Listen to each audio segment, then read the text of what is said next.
E aí, galera, tio Lição na área de novo. Vamos gravar mais uma videoaula para vocês. Hoje a respeito do primeiro filo dos animais. Hoje a gente vai falar um pouquinho sobre os poríferos, também conhecidos como espongiários, ok? Então, indo em frente, a gente vai falar sobre o filo dos poríferos ou filo dos espongiários. Adoro traduzir esses nomes para vocês. Então, primeiro nome, porífero, ferus, portador. Então, são animais portadores de poros. Eles são poríferos, animais porosos, ok? Ferus, portador, portador de poros. Já vamos discutir que esses animais são filtradores, né? Então, eles precisam filtrar a água para poder captar o seu alimento. Por isso, eles portam poros por onde essa água entra para que ele possa fazer a filtração e a obtenção do seu alimento. Sim? Outro nome, espongiários. Os espongiários é isso que você está pensando, né? Lembra uma esponja. Esses animais podem servir de esponjas de banho. Eles foram muito usados, né, como esponjas de banho. A nossa esponja, que fica em casa normalmente, ela não é de origem animal, ela é de origem vegetal, né? A gente tem aquela bucha, né? Às vezes você vê que aquilo lá é um fruto.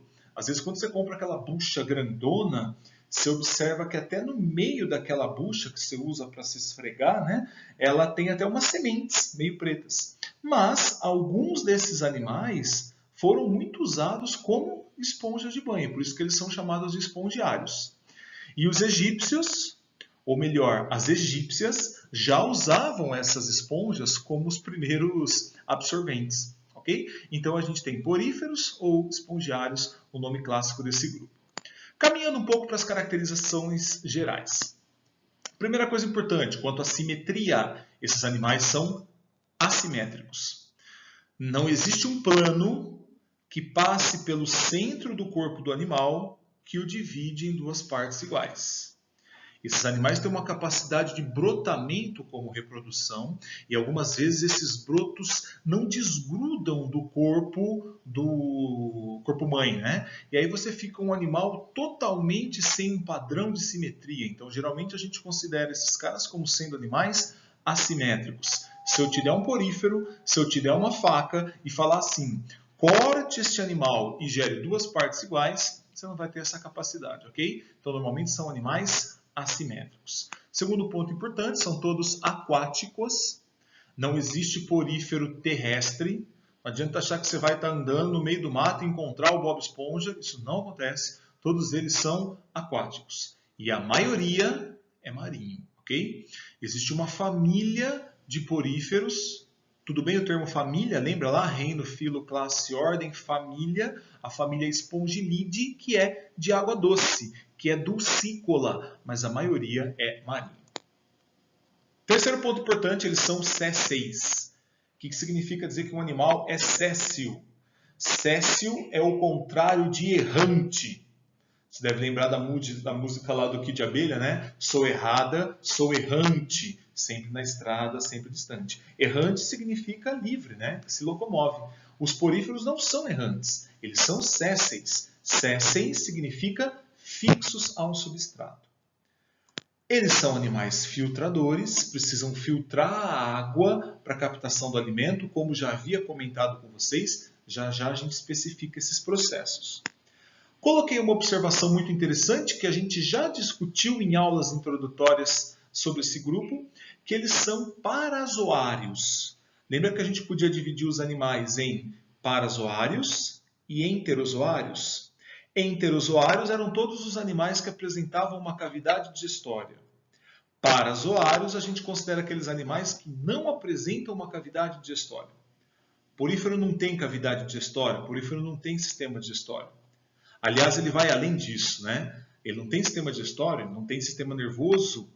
Estranho pensar um animal sem sistema nervoso. Se você estiver nadando e encontrar um porífero e você molestar o porífero, ele não reage, ele não sabe que está sendo molestado. Um animal sem sistema nervoso, sem sistema excretor, sem sistema circulatório, ele tem uma baixíssima complexidade fisiológica. Ele é um conjunto de células que desempenham algumas funções. Daqui a pouco eu vou te apresentar essas células. Devido a essa característica de ter uma baixa diferenciação celular, né, de serem animais muito simples, pouco complexidade fisiológica, a gente considera esses animais como sendo parazoários. Lembra que para significa ao lado. Lembra das retas paralelas? Tá uma do lado da outra, elas não se cruzam. Parazoo. Eles são animais tão simples que eles deveriam estar ao lado dos animais, né? Eles não são nem animais verdadeiros, diriam alguns biólogos que trabalham com classificação. Ok? Então, essa baixíssima complexidade fisiológica, essa baixa diferenciação celular, caracteriza esse grupo como sendo parazoários. Tudo bem até aí? Muito bem, então eu acho que a gente pode olhar e falar um pouquinho sobre a estrutura do corpo desses animais. Se a gente for pensar numa estrutura corporal do porífero, né, eu trouxe aqui um belo de um desenho de porífero para você. Você está observando esse animal fixo, séssil, né, bonitinho, e você está vendo que o corpo dele é formado por algumas células. Lição, quais são as 4 células que formam o corpo de um porífero? A gente tem como representante dessas células, olha lá, eu vou grifar, tá? Os chamados pinacócitos. A gente tem os amebócitos. Você viu que o grifo está ficando ótimo, né? A gente tem também uma outra célula chamada de porócito. E a gente encontra ela, a grande estrela do grupo, que são os coanócitos. Essas são as 4 células que compõem o corpo deste animal. Cada uma delas tem uma função. Se você reparar a primeira aqui, ó, os pinacócitos, são essas células que estão representadas no esquema em amarelinho. São essas células com uma função de revestimento corporal. Toda célula que reveste esse animal externamente, a gente considera como sendo esse conjunto de pinacócitos. Toda célula que reveste assume uma função de proteção. É como se esses pinacócitos fossem essa epiderme dos poríferos, exagerando demais com questão de complexidade tecidual. Mas esse tecido de revestimento, esse tecido de proteção que reveste o porífero externamente, esse conjunto de células, essas células com função de revestimento e proteção são chamadas de pinacócitos. Muito difícil aparecer um pinacócito no vestibular, mas vamos tratar cada uma de maneira bastante interessante. Segunda célula importante é o porócito. Tá vendo que bonitinho esse desenho, né, do porócito? Porque o porócito ele é uma célula que permite a entrada de água dentro do corpo do porífero. Não sei se você está vendo as representações aqui, mas ele é uma célula que parece que tem uma espécie de um canudinho, de um tubinho, que é por onde a água sai do meio externo e entra dentro do corpo desse animal. Está vendo que tem o trajeto da água, o caminho da água, nessa foto que eu estou mostrando para vocês? Então, olha a seta azul, caminho da água. A água está do meio externo, entrando dentro do corpo desse porífero através dessa célula chamada de porócito. Ok? Então, a função principal de um porócito é permitir a entrada de água dentro do corpo do animal. Ok? Também em termos de vestibular, o porócito não aparece com grande frequência. A gente tem uma terceira célula, essa pode aparecer, mas também não é a principal, que são os amebócitos. Esses amebócitos que estão presentes no meio do corpo desse porífero são células que apresentam algumas funções. Por exemplo, um amebócito pode ter a função 1, que é a diferenciação, a produção de gametas. Sim, acredite, porífero produz gametas, masculino, feminino, espermatozoide e óvulo. Porífero faz sexo, como eu vou te mostrar já já. E a célula que origina esses gametas é o amebócito, função número 1. Função número 2, os amebócitos podem produzir pequenos espinhos que a gente chama de espículas. Se você olhar nesse desenho, ele coloca a legenda aqui para nós de algumas espículas. Essas espículas podem ser de calcário, essas espículas podem ser de sílica, ou elas podem ser até de material orgânico, tipo um colágeno, uma espongina, né? A função dessas espículas, que são produzidas pelos amebócitos, é auxiliar a sustentação, a manutenção da forma deste animal, ok? Então, esse formato Quem sustenta essa estrutura corporal são essas espículas produzidas pelos amebócitos. Ok? Então a gente pode, exagerando, falar que essas espículas é como se fosse o esqueleto do bicho. Mas é demais para um animal tão simples como ele. Então olha o amebócito. Pode produzir gametas, pode produzir espículas, e os amebócitos também fazem o transporte de nutrientes. Não estou falando que o amebócito capta o nutriente, eu estou falando que ele pode fazer o transporte desses nutrientes para as demais células. Já eu te mostro quem é que capta esse nutriente. Em termos de vestibular, também não é tão incidente assim. Em termos de vestibular, a gente vai ter que ficar bem esperto com o coanócito.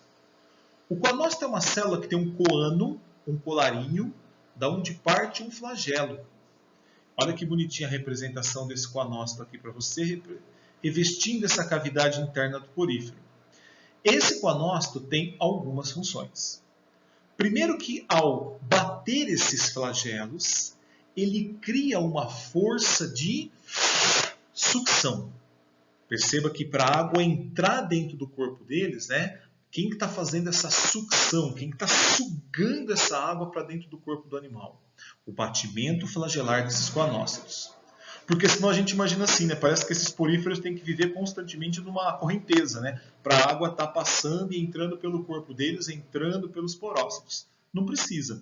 Ele pode viver em águas paradas, ele tem uma capacidade de sugar essa água para dentro do seu corpo pelo batimento flagelar desses coanócitos. Ponto 2. Esse coanócito também faz a captura do alimento. Quando o flagelo está batendo, quando a água entrou pelos porócitos e caiu na cavidade interna, esse flagelo pode pegar partículas alimentares e transportar para dentro dessa célula. Então, ele que faz a filtração. É ele que capta o alimento. E mais, neném. Além de captar o alimento, ele digere esse alimento. Por isso que ele vai aparecer no vestibular para você, caso caia porífero. Ele permite a sucção de água, ele permite a captura do alimento e ele faz a digestão desse alimento. Pós-digestão, uma parte da comida fica para o coanócito. Uma parte da comida ele passa para os amebócitos, que transportarão essa comida para as demais células. Levarão essa comida para um pinacócito, levarão essa comida para um porócito. Ok? Então, devido a essa imensa quantidade de funções, o coanócito é a principal célula desse grupo. Tudo bem até aí? Vale ressaltar, você viu o trajeto da água aí bonitinho? Acompanha aqui com a seta do tio Lição. A água está entrando dentro do corpo do animal, passando por dentro do porócito e está caindo aqui dentro. Como é que a gente chama essa cavidade aqui, Lição? Essa cavidade é chamada de átrio ou espongiocele. Uma vez que essa água está no átrio ou espongiocele, ela circula por essa cavidade e vai sair lá por cima. Essa abertura superior é chamada de ósculo. Então a água penetra pelos poros, circula pelo átrio e sai pelo ósculo. Durante esse trajeto, é fundamental que o porífero consiga capturar as suas partículas alimentares. Pô, neném, tudo bem até aí? Estrutura corporal, sim. Pinacócito, porócito, amebócito, coanócito. De boa? Sempre dando ênfase aqui nos coanócitos. Aqui tem uma foto de outro belíssimo porífero, né? Que a gente está observando. Olha o ósculo aqui grandão. Então, a água penetrando dentro do corpo do animal, circulando na cavidade no átrio, saindo pelo ósculo, é o tempo que ele tem para fazer a captura do alimento.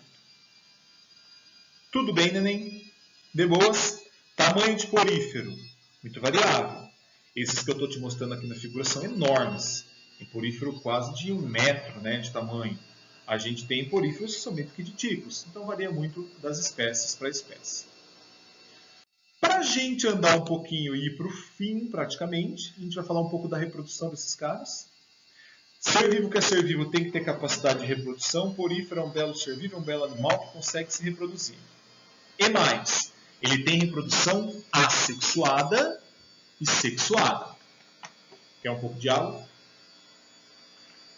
Minha pequena garrafa. A reprodução assexuada dos poríferos pode ser de 3 formas. Vamos a elas. Primeira forma de reprodução, brotamento clássico, né? Tem uma foto aqui de um brotamento para você. Porífero, em uma determinada região do corpo desse porífero, por exemplo, inicia-se um processo acelerado de multiplicação celular, cresce um broto. Esse broto adquire um certo tamanho, destaca-se do corpo do porífero mãe, cai no solo e cresce, continua desenvolvendo, gera um novo porífero. Excelente forma de reprodução assexuada. Imagina se eu pudesse brotar, que coisa linda. Um dia eu ia chegar aqui, ia ter um caroço no meu ombro, as células do meu ombro iniciariam um processo de multiplicação mitótica e aparecer um caroção. Se eu olhar e falar assim, caraca, lição, o que é isso? Eu falar, sossega, eu estou brotando. A hora que essa massa atingisse um certo tamanho, ela descolava do meu corpo, caía no solo, continuava se multiplicando e gerava um novo lição. Essa é uma forma de brotar, ok? Às vezes o broto não se destaca do porífero, ok? Então ele pode ficando todo com aquele aspecto tortuoso, com aquele aspecto assimétrico. Outra forma de reprodução assexuada, a regeneração. Devido a essa pequena interdependência celular, devido a essa baixa complexidade celular, os poríferos regeneram, que é uma beleza. Se um dia você estiver mergulhando, tiver uma faca na mão e falar assim, vou matar esse porífero. Aí você vai e corta esse animal lá embaixo d'água. Deixou tudo ele em pedaços. Saiba que você não matou ele não, você só ajudou ele a se reproduzir. Porque cada pedaço desse animal inicia-se um processo de reprodução, diferenciação e organização e gerará um novo porífero. Então, uma altíssima capacidade de regeneração. Ele pode brotar, caso ele perca pedaços, ele pode regenerar. Ok? Tem mais uma forma de reprodução assexuada ainda, que é a gemulação, coisa de porífero de água doce normalmente. Dificilmente porífero de água salgada gemula. A gemulação é uma forma de resistência muito boa, além de ser uma forma de reprodução. Os poríferos de água doce, caso haja uma restrição hídrica, pode acontecer uma queda, uma diminuição no volume dos rios. E aí, de repente, esse porífero pode passar a ficar exposto ao ambiente. E se esse porífero passa a ficar exposto, ele não tem a capacidade de filtração, captação de alimento, ele pode morrer. O que esses poríferos fazem, então? Lembra dos amebócitos? Alguns amebócitos se destacam do corpo desse porífero, quando ele está exposto fora da água, numa situação de estresse hídrico.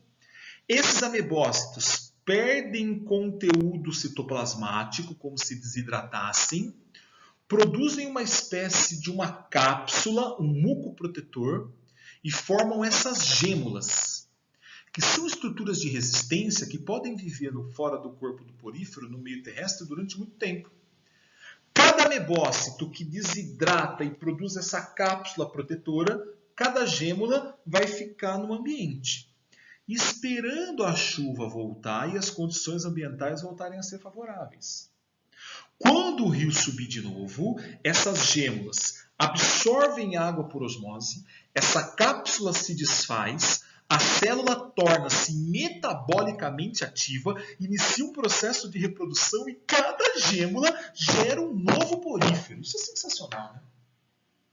Sensacional essa forma de resistência e já é considerada uma forma de reprodução. Tudo bem? Então, a gemulação também é considerada uma reprodução presente no grupo dos poríferos, uma reprodução assexuada e não deixa de ser uma forma de resistência a um ambiente hostil. Para a gente caminhar, estamos no fim. A reprodução sexuada acredite, porífero faz sexo. Vamos dar uma olhadinha aqui. A minha câmera está bem em cima aqui, né, dessa reprodução sexuada, mas dá para a gente ter uma ideia. Muitas vezes a gente vai observar esses animais como animais coloniais. Colônia é uma relação intraespecífica onde seres da mesma espécie vivem aderidos anatomicamente. Devido à capacidade de brotamento que esses caras têm, pode ficar um do ladinho do outro. Então aqui você está observando a presença de um porífero, ó, a setinha aqui, sim. Esse porífero aqui é o porífero macho. Aqui a gente tem a presença, eu estou encobrindo uma parte dele, de outro porífero, do porífero fêmea. Lição: tem dimorfismo sexual? Não tem. Eu não consigo olhar para o porífero e falar macho, fêmea. Não tem diferença de tamanho, não tem diferença de cor, não há dimorfismo sexual. Por que você está falando que esse é um macho? Porque esse está produzindo espermatozoides, gametas masculinos. Por que você está falando que esse é o fêmea? Porque esse está produzindo o óvulo, o gameta feminino. O porífero cujo amebócito se diferenciar em espermatozoide é o porífero macho. O porífero cujo amebócito se transformar em um óvulo vai ser chamado de um porífero fêmea. E aí, lição, o que vai acontecer? Os espermatozoides formados pelo porífero macho, eles vão sair de dentro desse porífero pela própria força da água. Lembra que a água entrava pelos poros, circulava pelo átrio e saía pelo ósculo. Quando essa água sai, ela já leva esses poríferos, esses espermatozoides. E aí esses espermatozoides que estão sendo levados, eles vão caindo em cima de outros poríferos. A famosa chuva de porra, né, monstro? Já falar, nossa, mas pode cair em cima de outro macho? Pode, tá tudo bem, né, neném? Ah, tá ali, né? A gente tá ali para se divertir, não tem problema nenhum. Mas alguns espermatozoides podem cair em cima de fêmeas, encontrando óvulos e acontecendo a fecundação. Então, olha a setinha. Caso os espermatozoides são conduzidos e encontram um óvulo, eu vou ter um processo de fecundação. E o importante, o encontro entre o espermatozoide e o óvulo nos poríferos acontece dentro da fêmea. A gente chama isso de uma fecundação interna. Porífero tem fecundação interna como a nossa. Aonde que os espermatozoides encontram o óvulo na nossa espécie? Dentro da fêmea. Então a gente chama isso de fecundação interna. Encontrou o espermatozoide com o óvulo, formou-se o zigoto. O zigoto se desprende do corpo do porífero fêmea, inicia um processo de reprodução e forma uma larva. Esse é um ponto importante. Se existe um estágio larval durante a reprodução, a gente fala que o desenvolvimento é indireto. Os poríferos apresentam desenvolvimento indireto. Por que eles são? Porque passam por um estágio larval. O nome dessa larva é chamada de anfiblástula. Esse é o nome técnico da larva dos poríferos. Observe que essa larva vai se fixar no substrato, continua desenvolvendo e se diferenciando e gera um novo porífero. Pontos importantes para a gente, ok? Sempre que for falar de reprodução animal, eu quero saber se a fecundação é interna ou externa, se o desenvolvimento é direto ou indireto. Nos poríferos, a fecundação é interna. Passa por um estágio larval? Passa. Então, o desenvolvimento é indireto. A larva anfiblástula. Compara com nós. O nosso fecundação, interna ou externa? Interna. O nosso desenvolvimento, direto ou indireto? Direto. Não existe larva de ser humano. Concorda comigo? Então, eu tenho uma fecundação interna de desenvolvimento direto. Os poríferos têm uma fecundação interna de desenvolvimento indireto devido à presença da larva chamada de anfiblástula. Ok? Sim? Caminhando para o fim próximo, eu quero mostrar para você os tipos de esponja. Isso aqui é bem tranquilinho, né? Não precisa se preocupar muito com isso, mas a gente tem 3 tipos de esponja. A esponja do tipo ascon, sicon e leucon. Tá vendo o desenho? A estrutura da esponja ascon ela é mais fininha, né? Você está vendo que a sicon é mais grossinha e a leucon é bem grossa. Você está percebendo que o átrio está diminuindo, né? Olha o tamanho do átrio aqui, ó, da cavidade da ascon. Olha o tamanho do átrio da sicon. Olha o tamanho do átrio da leucon. Você está percebendo que essas coisas em vermelho representam os coanócitos, que são as células filtrantes que captam e digerem o alimento. Então, o que é importante para você saber nesses tipos de esponja? A água não vai entrar pelo poro, ela não vai cair dentro do átrio, circular pelo átrio e sair lá por cima pelo ósculo? Sim? Então, nessa esponja tipo ascon, você concorda que isso é rápido? Porque o que vai acontecer? A esponja, a água entra pelo poro e já está no átrio. Do átrio ela circula e já sai pelo ósculo. o tempo de entrada, circulação e saída é muito rápido. Então, essa esponja mais simples, do tipo Ascom, ela tem pouco tempo para os coanócitos poder captar o alimento. Se você reparar aqui na do tipo Sicon, já é mais interessante. A água está entrando pelo poro, ela vai caindo em cavidades onde já vai sofrendo filtração, cai dentro do átrio e aí sim ela vai sair lá por cima pelo ósculo. A velocidade de circulação de água dentro do corpo da esponja Sicon é menor. Então essa esponja tem mais tempo para poder capturar um pouco de alimento. Pensa na Leucon, então. Olha que lindo. A água entra pelos poros, ela vai circular por cavidades onde já tem coanócitos filtrantes. Esse tempo que a água fica dentro do corpo da esponja até cair no átrio e sair pelo ósculo é muito maior. Então essa esponja Leucon tem muito mais tempo para a captação do alimento, uma eficiência muito maior na filtração. Tudo bem, neném? Sem problemas? Tranquilo? Se você quiser pegar os seus exercícios, você vai ver que eles são super simples, ok? Você vai ver que você tem alguns exercícios aí, você pode tentar brincar com eles depois. O próprio exercício 1, ele fala aqui, né? Representante do grupo dos poríferos, é correto afirmar. Exercício 1, da página 487, alternativa A, né? Apresenta o estágio larval durante seu desenvolvimento. A gente acabou de ver. Porífero tem estágio larval? Tem. Desenvolvimento indireto. Larva, anfiblástula. 1, alternativa A. A questão 2, da página 487, ele coloca 3 afirmações sobre os poríferos. E as 3 estão corretas. Tem uma alta capacidade de regeneração, não tem sistema digestório, a digestão é totalmente intracelular, feita pelo coanócito. As esponjas de banho têm um esqueleto orgânico, são mais macias, né? Pode ser de colágeno, pode ser de espongina. Então, a alternativa A também, todas corretas. Se você observar, né? Estou virando aqui a folha. Você tem mais 2 exercícios na outra página. O terceiro da Unesp fala sobre as esponjas de vidro que têm espículas formadas por sílica. Né? Sílica, areia, esponja de vidro. A gente usa aquecimento de areia para formar vidro. Né? Então, a alternativa C, sílica. As esponjas de vidro são constituídas principalmente por espículas de sílica, 3C. E 4, ele fala de uma característica que define os poríferos. Então, 4 é a alternativa A. Não possuem células organizadas em tecidos bem desenvolvidos. Isso define o grupo dos poríferos. Porque eles colocam assim, né? Possui ciclo de vida assexuado e sexuado. Várias espécies de animais têm reprodução assexuada e sexuada, não só os poríferos. Apresentam quinidócitos como mecanismo de defesa.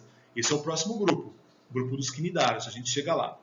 Filtram água para absorção de nutrientes. Tem vários outros animais que também filtram a água para a absorção de nutrientes. Então, o que caracteriza o porífero nessa questão mesmo, então, seria essa baixíssima organização tecidual, essa baixa complexidade celular. Portanto, alternativa A. De boas? Então, revisando para você. 1, alternativa A, 2, A, 3, C, 4A. Qualquer dúvida que você tiver posteriormente a algum exercício, estarei aqui disponível no seu plantão. De boas? Tranquilo? Um beijo muito grande para vocês e até a próxima.